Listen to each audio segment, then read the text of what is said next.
Hello out there, this is Angel from The Elegant Thread, and this is a channel about cross stitch. I am The Elegant Thread, and I have a squeaky chair. So welcome back, or welcome if this is your first time. So I just want to pop in and share a few things with you before I forget to do it next time. So I have a finish, yay, to start with, some whips, and maybe even something new. So I just finished the Algerian eye sampler that I designed for the Tatter Blue class. So I stitched this on 28 count denim blue Joblin, and I used a pearl DMC for it. And I used a pearl cotton DMC because I wanted to have some relief to it. See sideways, you can see it. It kind of has some relief to it, some texture. And this is Algerian eye, different versions of Algerian eye, and the cheater Algerian eye, the Smyrna cross. So that's what I usually use instead of an Algerian eye. And you can see here is a very traditional Algerian eye, but then up here is the same thing done in a Smyrna cross. I don't know if this is necessarily a beginner technique. It might be a little bit frustrating for beginners using the pearl cotton, so I might stitch this again using one strand of DMC and just see how it comes out. But so far, there it is. That is the Algerian eye sampler. I think it came out really great. Joblin, I don't often work on Joblin, usually just linen because I like the texture of linen, but the Joblin is interesting. It's a very interesting stiffness, and the weave of it, the threads are thick. So that was interesting, and that I thought that would be easier if you're learning how to do the Algerian eye because everything is very, very even. But using a thick pearl cotton on the Joblin, which has that has thicker threads, we'll see. I'll do another test with something thinner and see if it's any easier. I love doing Algerian eye. I love doing specialty stitches. So for me, I think it was just a joy, but hopefully that class, people really like it. I think I will also do that using indigo thread on white and see if there's what the contrast is like. So that part is done, but I don't know if that's really done. So keep an eye out for that. That'll come in the future. Now I'm going to share some whips. I'm not going to share Autumn Quaker by Rosewood Manor because I show you that every single time and I have no progress on it. So go back. What you see before is what you'll see now, but there are some things that I haven't talked about in a little while. Let's start with my Sajou bag. I am stitching this, which I know looks just like the bag because it is, right? This is the fabric. And they have a cross stitch and you make a pillow out of it. And when I saw the finished pillow, it was adorable. Of course, seeing the model or seeing something actually finished is why you buy things because they're really great. So this is it. It's from Sajou. This is not the pattern. The pattern is actually inside. This is just a picture. I'm not going to attempt to pronounce that because I'm sure that French people do not appreciate it when you butcher their language, but Coquecigrues, not sure. Oops, I tried. So very interesting pattern. And it came with linen, and this is where I am on this. It uses the Sajou. It was a kit. So it came with the linen, it came with Sajou threads, the pattern, everything. Even the back to make the pillow. It is actually a pillow kit. There's a little dude. He doesn't have any eyes yet, and it's a lot of back stitching. That's what makes the detail in the pattern. But I think it's coming out pretty good. When I first started, I thought I don't know what this is going to look like. But as I'm doing more and more, it's starting to really kind of come alive. So there you go. If you're stitching on something and you're thinking, I'm not really feeling it, then give it a little time because it might start to evolve as you start to paint with your thread, as you get more layers on it and get more done. I think with almost everything that I've stitched, that's been the case. I really like it by the time I'm done and the pattern comes to life. Okay, so that I work on every once in a while. That's like my travel project. I take it with me because it's cotton thread. It's not, I'm not going to lose silks. It's really big open weave, 2 strands, so it's easier to stitch with. Now, a whip that is not my travel project. You've seen this before, but it's Harriet Salt. One of the laws, you should always have a redwork sampler going. So I'm obeying the laws. This is my redwork sampler that I have going. It's beautiful, it's stunning, and I don't know if I will ever finish it in my lifetime. But here it is. Wow. Harriet Salt, a beautiful, beautiful Bristol schoolgirl sampler from Hands Across the Sea Samplers. I am stitching that. I believe it's a 56 count that I'm using. I didn't pull out what fabric I'm using, but I am using Oversoie 103 in 2646 is the color. Yes. It's very similar. I watched Jakob, the Modern Folk Embroidery, his spaced out. He has a second Flosstube out, and he is just a dream to watch. He's wonderful. He's a very talented designer, and he's very soothing, and I love everything he says and everything he stitches. But his favorite red is a DMC 3777, I believe is what he said. And this is very similar to that. It's a red, it's a deep red that's a bit rusty, like almost like an antique red, but it still has really good pop of color. So he described it best when he said that. But this is the 103, the silk version. And I was at the attic when I picked all of this up for Harriet Salt. And yeah, everything there. It was during summer school. Oh, goodness. Okay. Here it is. Are you disappointed? Because it's huge and I only have that. But you know what? Every marathon starts with a first step, right? So there we go. Here you go. Here it is. On my 56 count, I believe. I really should have looked that up for you. My apologies. I'll have it ready for you next time, or I'll put it down in the notes, so that you'll see what I'm actually stitching on. So I made it all the way through F. You know, my goal was, okay, I'm gonna do like a letter a day, or I'm gonna do a letter a week, or even a letter a month. That really hasn't panned out for me. But at least every time I do one though, it's beautiful. I did stitch the G, and then I had to rip it out because I had a mistake. So I actually did stitch that, but then it was retrograde, boop, boop, boop, backwards. I have a little bit of haul, I guess. This frame, this is an Omanic. Here you go.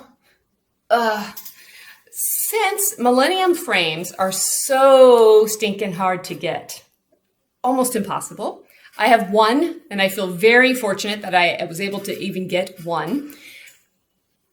I really wanted more wooden frames, and those cheaper ones that you buy from like Joann's or Michael's they didn't feel very good in your hands, and they were kind of flimsy, and they didn't keep anything taut enough for me. So someone suggested the next best thing to a Millennium frame is this Omanic frame. I believe I'm not sure what country it's from, but they had to come overseas. So they did take a little bit, but I did receive them faster than I received the Millennium frame. The big difference is that the turn piece on these is plastic. I'm not really digging that. No, because as you crank, I could feel these pieces kind of bending a little bit, and they're really hard, very difficult to get straight. And the Millennium frame, I just didn't feel like I had that issue with. So I have it on here. Now it's going to stay on here since I worked so hard to get it on there. And it does have nice, big, thick things to hold, and it's a good weight. And it is definitely, everything else about it is solid wood. It's just the piece that actually holds everything together, that takes all of the stress, is plastic. I'm not sure why they did that. There are other... Probably it's more economical, but even metal would have been easier. It's just not a weighty plastic. Let's put it that way. But Omanic frame. I recommend them if you can't get a Millennium frame. So there you go. There's my Harriet Salt, my whip.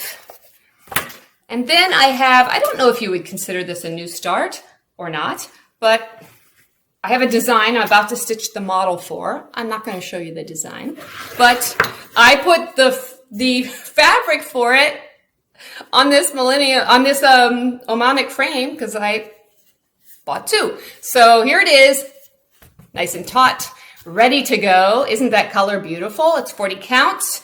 These are the colors that I selected for it.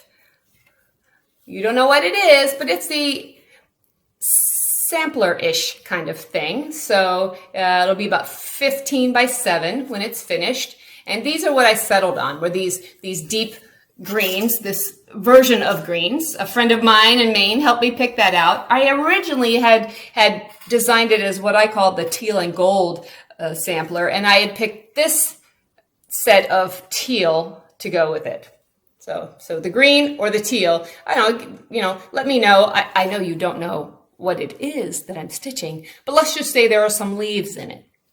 And they were teal, and I had a friend that said, no, teal does not what color leaves are. I think it should be green. Okay, valid point. I thought, maybe is it artistic? Maybe leaves could be a different color. It's the art of it. No, I think she was right. Now that I do love these colors. Maybe I'll use them for something else. It's very fallish type pattern, but I do like the colors. It'll be DMC, easy, but it will be on 40 count. So I'll use a single strand of DMC to stitch that up. And I might show you snippets of it as I go along, kind of teasers. Shoot, I'll show you the whole darn thing, even when it's done. I haven't done any kind of surprise releases or anything like that.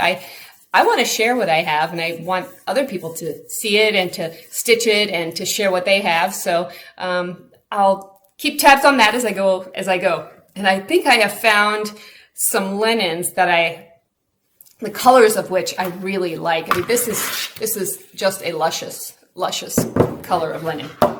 Okay, I'm not sure if once before, when I first returned from Maine, when I had that big pile of all those retreats that I had missed all year that were all canceled, and all of the kits and all of the projects from those retreats had been mailed in. I'm not sure if I covered this. So this was supposed to be, I believe this was from the retreat at Dying to Stitch. If I've shown you this before, my apologies, but it was a long time ago. So this is what they sent from the retreat. It's beautiful, absolutely beautiful. My Dying to Stitch 2020, where I didn't go to Dying to Stitch. So I hope I can take this with me to Dying to Stitch next year and go to a retreat. Hopefully the zombie apocalypse is cleared up and over by then. With that, the Equality sampler, I'm not taking things out of the plastic, apologies. It'll be too loud if I start doing that. So isn't that beautiful? Oh my. And here it also has a Plum Street. And it's a kit, has everything in it. If I could just stop stitching my models, I'd have time to do things like this. It's stunningly beautiful. I can't wait to dig into that one. And I had joined this year the Quaint Country Ladies club. Club. They mail you things like every month or every quarter, whatever it is. Quaint Country Ladies and the Strawberries Club from Dying to Stitch. And this was the one that arrived while I was gone. They're by Erica Michaels. And I've stitched one of the Quaint Country Ladies. I have another one that I have to stitch, and I have not completed. I have two of the Strawberries. I haven't completed them yet. And I should, because they're quick and small, and All About Berries Club. That's what it's called. So Quaker Wisdom Berry. I love me some Quakers. So if you're interested in joining one of their clubs, give them a ring or get on their website, send them a note. They do fill up. I know that Country Sampler or Country Stitcher, I'm not sure what the name of that. There's a store, I think it's in Wisconsin or somewhere. Sorry, it's in the Midwest. I think it's called Country Sampler. Anywho, they have a club as well. And but that fills up. I couldn't even get into that one. You know, that's how it is. Things in cross stitch are, it's almost like a popularity contest. You know, things get really popular and then they fill up and you have to act fast, you know, and you can't get in. So I wasn't one of the cool kids. I couldn't get into that. But the Quaint Country Ladies for next year is not going to be Quaint Country Ladies anymore. It's going to be samplers. Boy, they have my number, right? So yes, absolutely. Oh, I didn't even see, I don't even know what's in here. Here's something else. This was also from the Dying to Stitch retreat. It's from Plum Street. Nightshade Bird. It's a drum. Oh, that's very cute. And it has everything that you need to stitch that. Yes, that definitely was from the Dying to Stitch retreat that I didn't go to. And it came in a little project bag. And to keep it all in there. So that's a little bit of haul that I may have shared before, but it's always fun to look at some stash. You know what I mean? Okay. Before I go, I'm excited about a project bag set that I finished that before I had made the set, and it was just, oh, I have 2 more finishes to share with you. Oh my gosh. Okay. Hold on. Let me talk about really quick this project bag, just because I want to talk about the accessories. So this is the project bag. It's very spring and it has a polka dotted interior, but it's the accessories that I really want to talk about. Yeah. So look at this fob. It is all of the accessories, and it has a chatelaine. Isn't that beautiful? A chatelaine with a floss ring and the needle minder. They are so delicate and just, they're like beautiful jewelry. So I'm excited when yes. So I'd had the set, I'd had some dragonfly kind of things with it. But then the manager of marketing, AKA Mom, stopped by and she recommended a change, and it was stunning. So then I got all creative and I finished it up, and there it is. So that's out on the website, and I'm pretty excited about it. And oh, and I put this ribbon on and I hand stitched around it as a little decorative edge. There it is. But I'm very excited about the notions that go with that bag. Oh, what I want to show you. Here it is. Okay. So last time I showed you the Dutch Quaker sampler that I was in the process of designing. I was waiting on more floss. I received the floss. I finished up the little sampler, and I was going to put it on a housewife or housewife. So I had never made a housewife before, so I had to do a demo, kind of what does a housewife look like. Hold on, let me get this. I should have put this inside so we can see before I open it. So here's my demo housewife that I made. I posted a picture of it on my Instagram. So cute, so cute. So I'm going to open it up. Oopsie, I folded over. Okay. Hold on, I'm going to put the surprise in it. I looked on YouTube because I didn't know, how do you make one of these? And I watched videos on making historical ones. I watched, obviously there are several methods for making these things. Several. But I chose one method and then I went with it. So here's the inside. It has a pocket that's all finished. It has scissor holder, and it has this little ribbon that you tie so that your scissors don't fall out. That's genius. Little bone rings to put your floss, and then it has the little pin place to put your pins. And it's lined in a soft flannel. So when you put your floss in here, it doesn't, if it was just cotton, it might slide around. So on the flannel, it'll kind of stick to it. And then there it is. That is the housewife. And that was my first one. And it came out really great.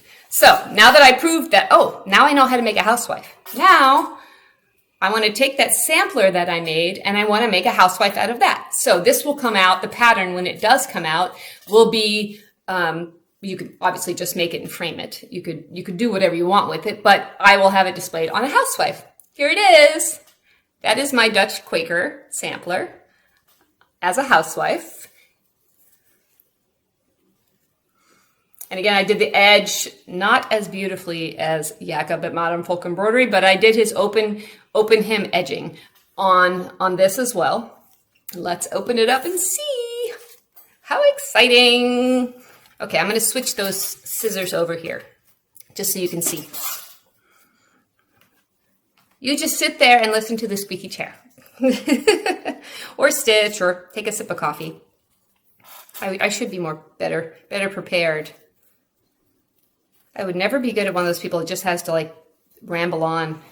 Okay, here's the inside of it. It has a pocket.